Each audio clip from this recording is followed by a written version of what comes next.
Hey guys, welcome to another video. स्वागत है आपका एक और वीडियो में। और आज ये इस चैनल की दूसरी वीडियो है और इस वीडियो के अंदर जो हम बात करने वाले हैं, जो टॉपिक कवर करने वाले हैं वो ये है कि कैसे आप अपने प्रोडक्ट पेज को इम्प्रूव कर अपनी सेल को इंक्रीज कर सकते हैं। तो अगर आप अमेजन पर सेल कर रहे हैं, फ्लिपकार्ट या किसी भी मार्केट प्लेस पर सेल कर रहे हैं या अपनी खुद की वेबसाइट पर सेल कर रहे हैं, तो कैसे आप अपने प्रोडक्ट पेज में इंप्रूवमेंट करके सिंपल से चेंजेस करके अपनी सेल को जो है बढ़ा सकते हैं। यही सारी चीज़ें मैं आपको बताने वाला हूँ, कुछ अपने टिप्स सीक्रेट्स आपको बताने वाला हूं जिससे आप सेल्स जो है बढ़ा पाएंगे। तो उसको कुछ सिंपल सी छोटी सी चीजें होती हैं, अगर वो चीजें हम इंप्लीमेंट करें अपने प्रोडक्ट पेज के अंदर तो हमारी जो रैंकिंग है प्रोडक्ट की वो काफी अच्छी तरह से बढ़ सकती है। कन्वर्जन रेट जो है वो बढ़ सकता है, यानी कन्वर्जन रेट बढ़ेगा तो सेल आपकी जाहिर सी बात है बढ़ जाएगी।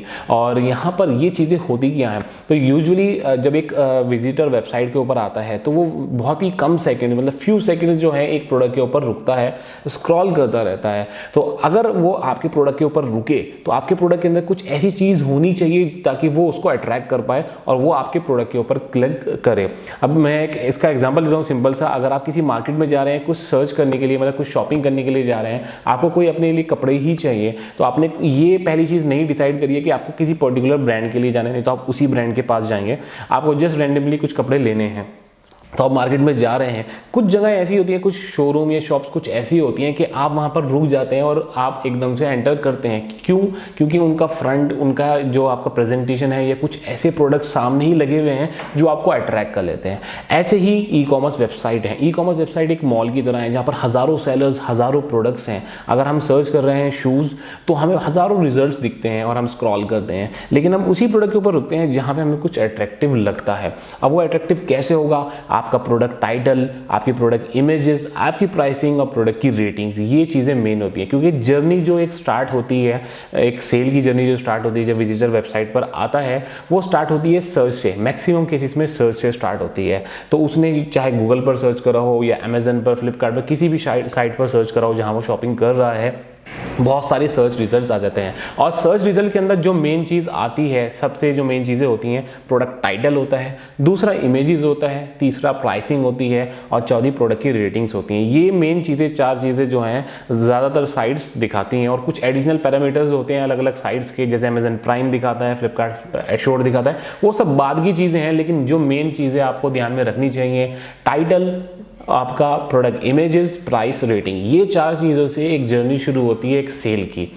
तो अगर आप इन चार चीज़ों को अच्छा रखेंगे तो आपके प्रोडक्ट के इंप्रेशंस जो हैं वो बढ़ जाएंगे, क्लिक्स बढ़ जाएंगे। अब जैसे ही क्लिक बढ़ेगा, विजिटर आ गया है, अब कुछ चीज़ें और हमें इंप्लीमेंट करनी पड़ेंगी उसको कन्वर्ट करने के लिए, एक सेल को लाने के लिए। तो पहले हमें ज़्यादा इंप्रेशंस लाने हैं, क्लिक्स लाने हैं, फिर उसको कन्वर्ट करके सेल में लाना है। और इसे करना इतना मुश्किल भी नहीं है जितना हमें लगता है।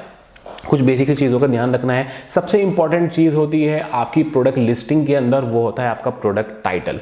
अब बहुत सारी केसेस में मैंने ये चीज़ देखी है कि सेलर्स क्या करते हैं, एक लंबा चौड़ा टाइटल डाल देते हैं, इधर के कीवर्ड्स, कैटेगरी, ये सारी चीज़ें टाइटल में घुसा देते हैं। वो सोचते हैं कि बड़ा टाइटल होगा, बहुत सारे कीवर्ड्स आएंगे तो उनका प्रोडक्ट ज़्यादा सर्च में आएगा। ये बिल्कुल गलत है, ऐसा वर्क नहीं करता है सर्च इंजन, या कोई भी साइट जो है वो ऐसे क्रॉल नहीं करती है। तो इसमें क्या होता है कि आपको जो टाइटल है वो बिल्कुल सिंपल और यूनिक रखना है। और ये चीज़ ध्यान रखनी है कि टाइटल के अंदर बेसिक प्रोडक्ट की वो चीज़ें आ जाएं जो कस्टमर ढूंढ रहा है, जो उसे कस्टमर को प्रोडक्ट के बारे में जाननी है। सबसे इंपॉर्टेंट चीज़ होती है आपका ब्रांड नेम टाइटल के अंदर होना चाहिए। दूसरी चीज़ होती है कि आप प्रोडक्ट क्या बेच रहे हैं उसका जेनरिक नेम। सपोज अगर आप टी शर्ट बेच रहे हैं तो टी शर्ट, शूज़ बेच रहे हैं तो शूज़। तीसरी चीज़ होनी चाहिए उसका मॉडल नेम, या यूनिक क्या चीज़ है। सपोज मैं टी शर्ट बेच रहा हूँ जो कि सुपरमैन डिज़ाइन की है, तो सुपरमैन टी शर्ट, ताकि अलग से ही वो आइडेंटिफाई हो जाए।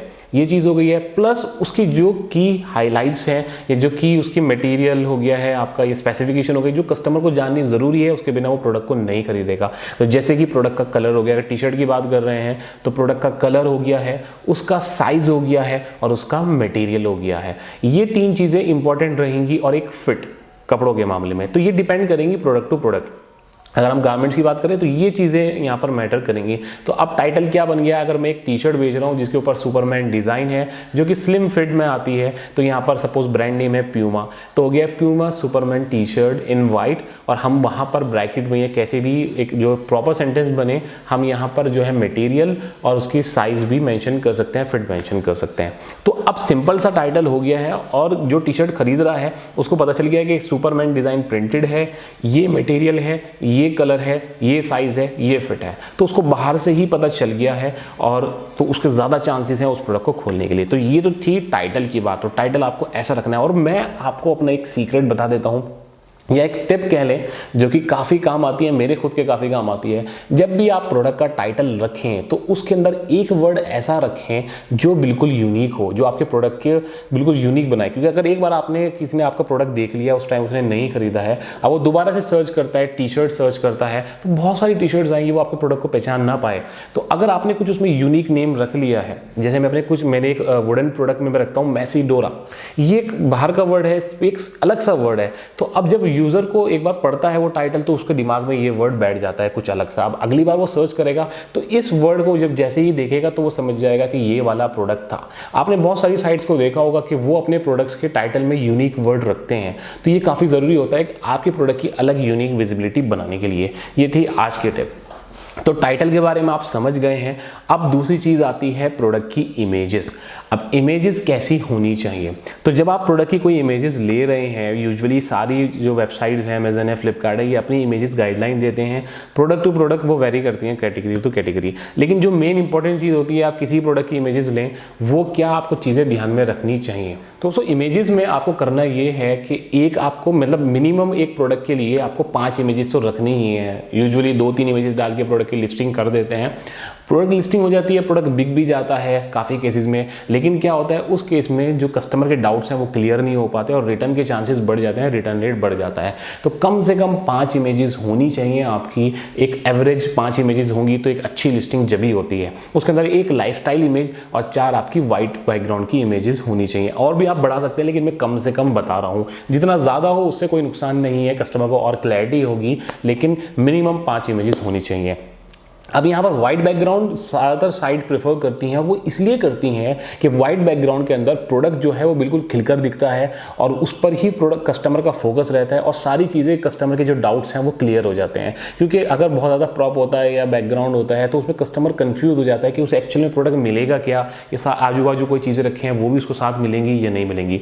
तो वाइट बैकग्राउंड में आपकी इमेजेस हों और प्लस जो इमेज में जो प्रोडक्ट एरिया कवर करे वो कम से कम 90% एरिया जो है कवर करे। ऐसा नहीं कि आपकी इतनी बड़ी वाइट बैकग्राउंड की इमेज है और बीच में छोटा सा प्रोडक्ट रखा है, उसमें प्रोडक्ट कस्टमर को पसंद नहीं आएगा, वो सही भी नहीं है। तो आपके 90% एरिया कवर होना चाहिए। और अगर आप कोई प्रोडक्ट है, सपोज यही प्रोडक्ट है, तो हर एंगल उसको कस्टमर को दिख जाए। अगर कोई मैं चेयर जो जिस चेयर पे बैठ रहा हूँ, ये चेयर सेल कर रहा हूँ, अब सामने से मैंने दिखा दिया है, लेकिन कस्टमर देखना चाहता है कि बैक में कैसा है, कैसी स्टिचिंग है, पीछे से चेयर कैसी लगेगी। तो front angle, back angle, side angle, ये चीज़ें कवर होनी चाहिए।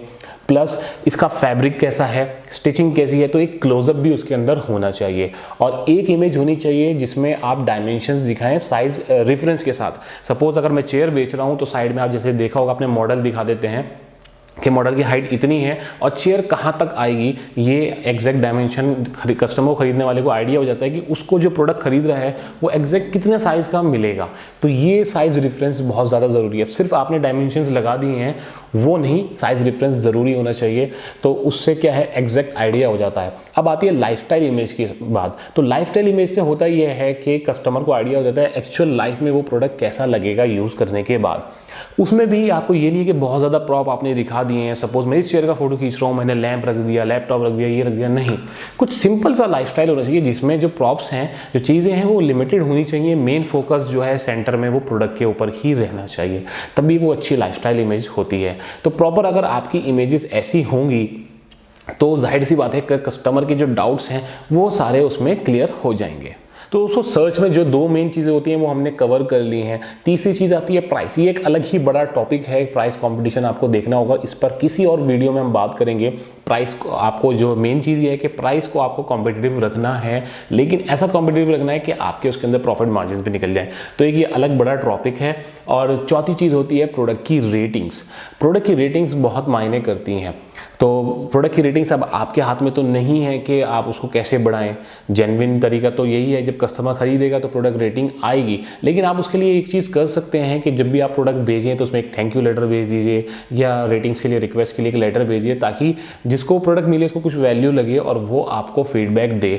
प्लस आप टाइम टू टाइम अपने प्रोडक्ट पेजेस खोलकर जो आपको रिव्यूज़ आ रहे हैं, आप एक वीकली या मंथली एक शेड्यूल बना लीजिए कि आपको वो फीडबैक्स पढ़ने हैं और उसके अगेंस्ट जो आपको लगता है ये कमी हमारी तरफ से हो रही है उसको इम्प्रूव करना है। ऐसे आप अपनी प्रोडक्ट की रेटिंग्स जो है इम्प्रूव कर पाएंगे और लॉन्ग टर्म के लिए एक अच्छी सेल जो है निकाल पाएंगे। सो ये सारी चीज़ें थी सर्च रिजल्ट में आपके प्रोडक्ट के ऊपर क्लिक कराने के लिए, क्योंकि जब स्क्रॉल कर रहा है ये चीज़ें सही होंगी तो क्लिक हो जाएगा। अब कस्टमर ने क्लिक कर लिया है, वो आपके प्रोडक्ट पेज के ऊपर आ गया है, लेकिन उसे वहां पर रोक कर रखना कैसे है और कैसे उसे कन्वर्ट करना है, ये चीज भी मायने रखती है। तो आपने इमेजेस इंप्रूव कर ली है, टाइटल इंप्रूव कर लिया है, प्राइसिंग और रेटिंग की भी यहां पर बात हो गई है। अब आती है डिस्क्रिप्शन।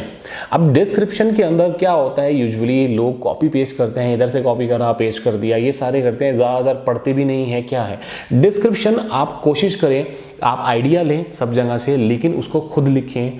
आपका जो प्रोडक्ट है उसको बहुत अच्छे से डिस्क्राइब करें और जो उसकी हाइलाइट्स हैं वो सारी उसके अंदर मेंशन करें, और जो स्पेसिफिकेशन है, मटेरियल है, साइज़ है, आपका जो उसका थिकनेस वगैरह है, वो प्रोडक्ट टू प्रोडक्ट वेरी होता है। लेकिन जो भी आप ऐसा सोचें कि अगर आप इस प्रोडक्ट को खरीदना चाहेंगे किसी और से, तो आप क्या चीज़ें उसके अंदर ढूंढेंगे, क्या डाउट्स आप अपने क्लियर करेंगे, वो सारी चीज़ें उसके अंदर मेंशन करें।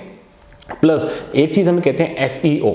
तो आप जब प्रोडक्ट का डिस्क्रिप्शन लिख रहे हैं, जो पैराग्राफ आप लिख रहे हैं, उसी पैराग्राफ के अंदर आप ऐसे बनाइए कि आपके 2-3 जो मेन कीवर्ड्स हैं, अगर आप उस प्रोडक्ट को सर्च करके देखिए गूगल पर और जगह पर कि लोग क्या कीवर्ड सर्च कर रहे हैं, उससे रिलेटेड जो है आप, अभी गूगल ऑन हो गया है गूगल का नाम लेते ही, तो खैर आप जो है कुछ ऐसे कीवर्ड्स सिलेक्ट करिए अपने प्रोडक्ट से रिलेटेड जो कि आप अपने डिस्क्रिप्शन के अंदर ही इंप्लीमेंट करिए। ऐसा नहीं है कि जस्ट आपने कीवर्ड पेस्ट कर दिया है, एक प्रॉपर सेंटेंस बनाइए कि उसका सेंस भी बैठे और आपका सेम एग्जैक्ट कीवर्ड भी उसके अंदर आ जाए। वो एक अच्छा SEO का तरीका होता है। उससे क्या है कि जब आपका प्रोडक्ट कोई सर्च करेगा, सपोज वो सर्च कर रहा है वुडन चेयर या कार्व्ड वुडन चेयर, तो आप अपने डिस्क्रिप्शन के अंदर ये टाइटल रखिए कार्व्ड वुडन चेयर, और ऐसे रखिए कि वो पूरा एक प्रॉपर पैराग्राफ बन जाए। तो सर्च करेगा तो आपकी प्रोडक्ट की रैंकिंग बढ़ेगी और आपके डिस्क्रिप्शन के अंदर सारी डिटेल्स होंगी। कस्टमर प्रोडक्ट पेज पर आ गया है, उसको सारी चीज़ें मिल गई हैं, तो उसको ज़्यादा चांसेस हैं प्रोडक्ट को खरीदने के लिए। प्लस और बहुत सारी साइट्स होती हैं, जैसे अमेजन प्रोवाइड करता है बुलेट पॉइंट्स का ऑप्शन देता है, फ्लिपकार्ट आपको प्रोडक्ट हाइलाइट्स का ऑप्शन देता है, प्रोडक्ट फीचर्स का। तो इनको यूज़ करना ज़रूरी है और इसमें आपको शॉर्ट में जो प्रोडक्ट की हाइलाइट्स हैं, जो फीचर्स हैं, उनको मेंशन करना है, ताकि कस्टमर इतना बल्कि भी नहीं जाता है कि हर कस्टमर डिस्क्रिप्शन नहीं पढ़ता है या नीचे तक स्क्रॉल करता है। वो इमेजेस, टाइटल और बुलेट पॉइंट से ही फैसला कर लेता है, डिसाइड कर लेता है, डिसीजन बना लेता है कि प्रोडक्ट को लेना है या नहीं लेना है। तो ये बेसिक सी चीज़ें थी। अगर आप इन सब का ध्यान रखेंगे तो आप अपने प्रोडक्ट की पेज की रैंकिंग बढ़ा पाएंगे, कन्वर्जन रेट बढ़ा पाएंगे और सेल अपनी बढ़ा पाएंगे। दोस्तों आई होप आपके सारे डाउट्स क्लियर हो गए होंगे। अगर आप कुछ और भी पूछना चाहते हैं तो आप कमेंट करके पूछ सकते हैं। और ये वीडियो पसंद आई तो जल्दी से लाइक का बटन दबा दीजिए, शेयर कर दीजिए अपने दोस्तों के साथ और चैनल को भी सब्सक्राइब कर लीजिए। मैं मिलूंगा आपसे अगली वीडियो में। Till then bye bye, take care.